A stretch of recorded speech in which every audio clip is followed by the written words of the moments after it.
Hey, hola, bienvenido de nuevo a nuestro libro Mentiras que los hombres creen y la verdad que los hace libres, por Robert Waldman. El día de hoy vamos a ver la mentira número 34. Estamos a 7 mentiras y al finalizar este audiolibro vamos a estar a 6 mentiras de terminar este gran libro. ¿Listo? Vamos a empezar. Mentira 34. No puedo dejar de reaccionar ante ciertas personas o circunstancias. Yo estaba completamente fuera de control, igual Bobby, mi finada esposa. Nos hallábamos en la cocina, peleando verbalmente con todas nuestras fuerzas. Incluso mientras escribo estas palabras me avergüenzo de mi actuación.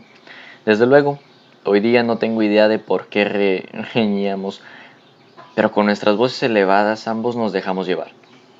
Si pudieras ver un video de esta escena dirías que yo estaba totalmente descontrolado. Yo también diría eso, mis emociones me habían dominado. Qué vergonzoso es recordar esa batalla a gritos. Entonces, en medio del alboroto, sonó el teléfono.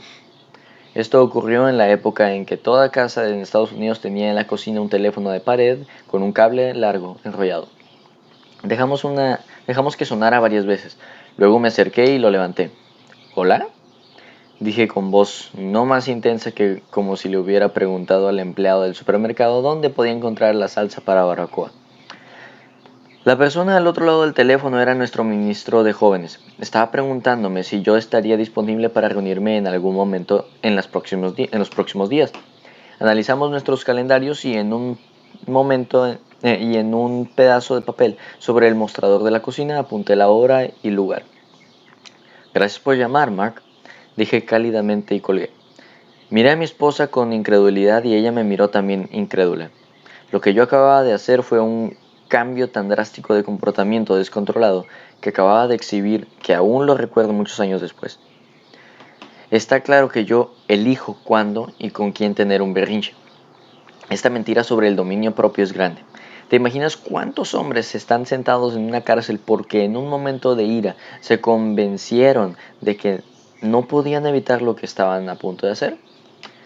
Y debido a que no retrocedieron y pensaron dos veces al respecto, siguieron adelante. Sus emociones, su ira y resentimiento ganaron la partida, y ahora están atrapados en una celda. Algunos por varios años, otros hasta encontrarse a temperatura ambiente y finalmente dejan la cárcel dentro de una caja de pino. Tú y yo quizá no terminemos detrás de esas barras por nuestros arrebatos, nuestras reacciones fuera de control, pero sin duda terminamos poniéndonos y poniendo a otros en cárceles emocionales y relacionales de nuestra propia creación. A menudo he dicho cosas imprudentes en el momento, cosas que más tarde y a veces solo momentos después he lamentado profundamente.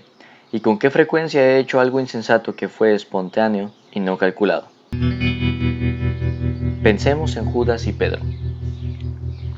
Los 12 discípulos de Jesús no fueron reclutados en Monster.com o LinkedIn.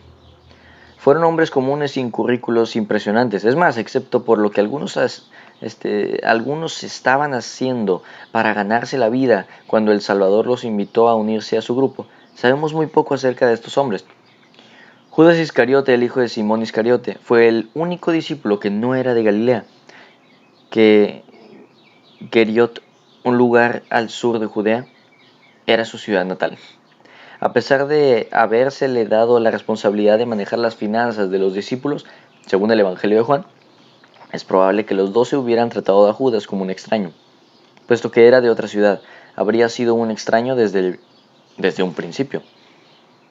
Judas era un hombre que hacía cosas sin pensar, como papá solía decir. Era dado a hablar audaz y groseramente lo que pensaba.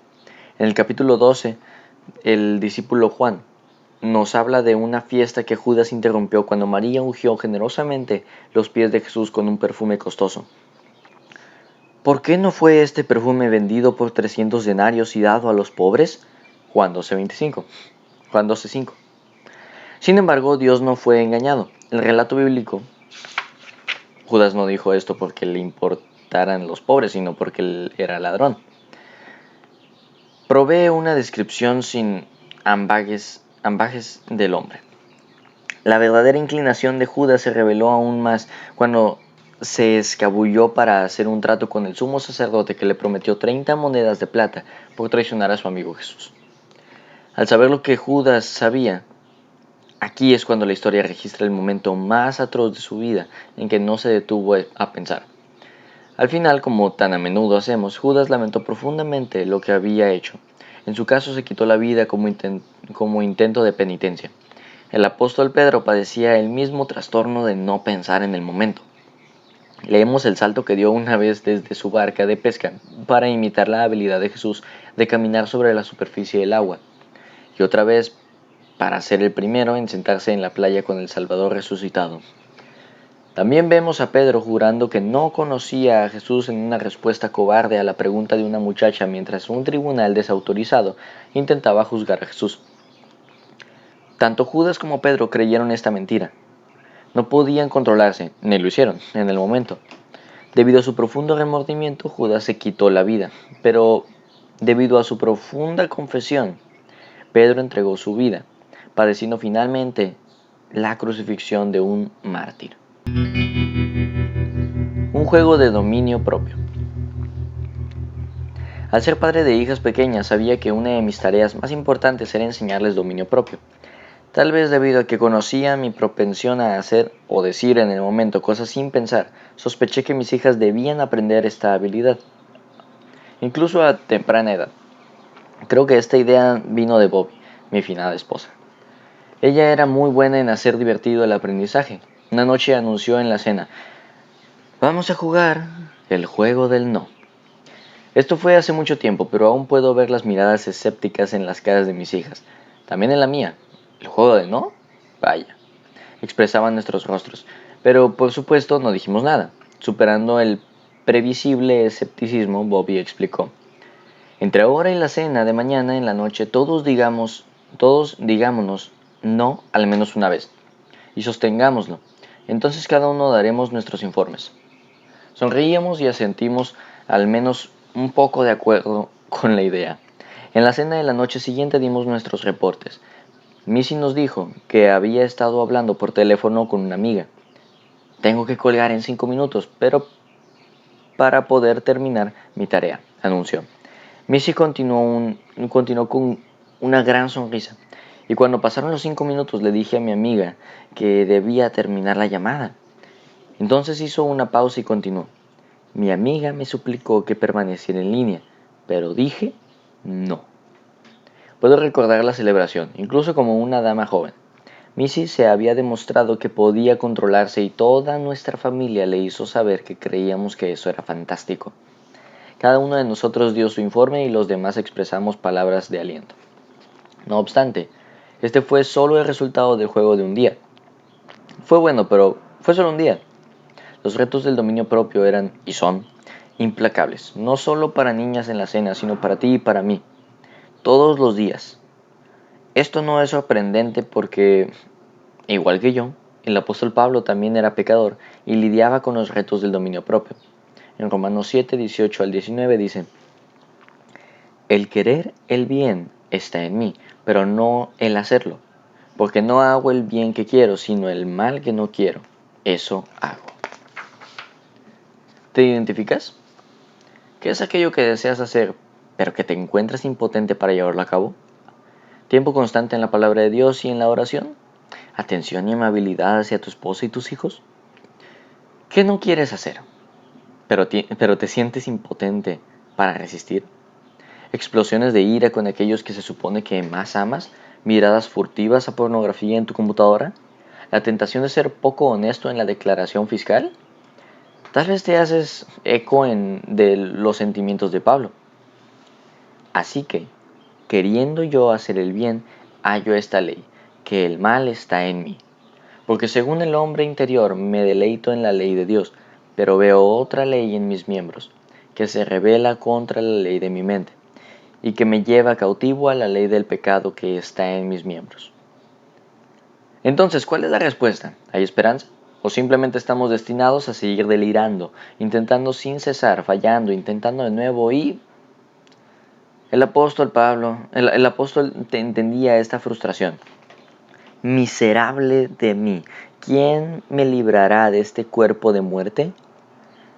Ahí yace nuestra única esperanza, no en un qué, sino en un quién. Pablo exclama con gran alivio: gracias doy a Dios por Jesucristo Señor nuestro.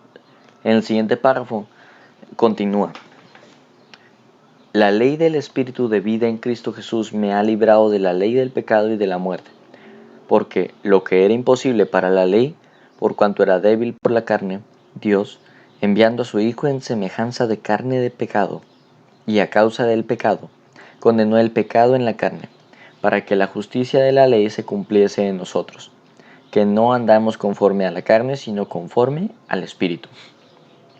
En cierto sentido, esta mentira sobre nuestra incapacidad de controlarnos es realmente la verdad. Luchamos para reinar en nuestras mentes, en nuestros anhelos y deseos, en nuestras lenguas, en nuestras respuestas impacientes e iracundas, y en nuestros comportamientos inapropiados y adictivos. No obstante, al confesar nuestro pecado reconocemos nuestra necesidad del Evangelio, fijamos nuestras miradas en Cristo, renovamos nuestras mentes mediante la palabra y nos sometemos a cada momento al liderazgo del Espíritu, quien ejerce el control de nosotros, por nosotros y a través de nosotros. La verdad. Cuando entreguemos el control al Espíritu Santo que mora en nosotros, Él producirá en nosotros el fruto del dominio propio. Ahora reflexiona en esto.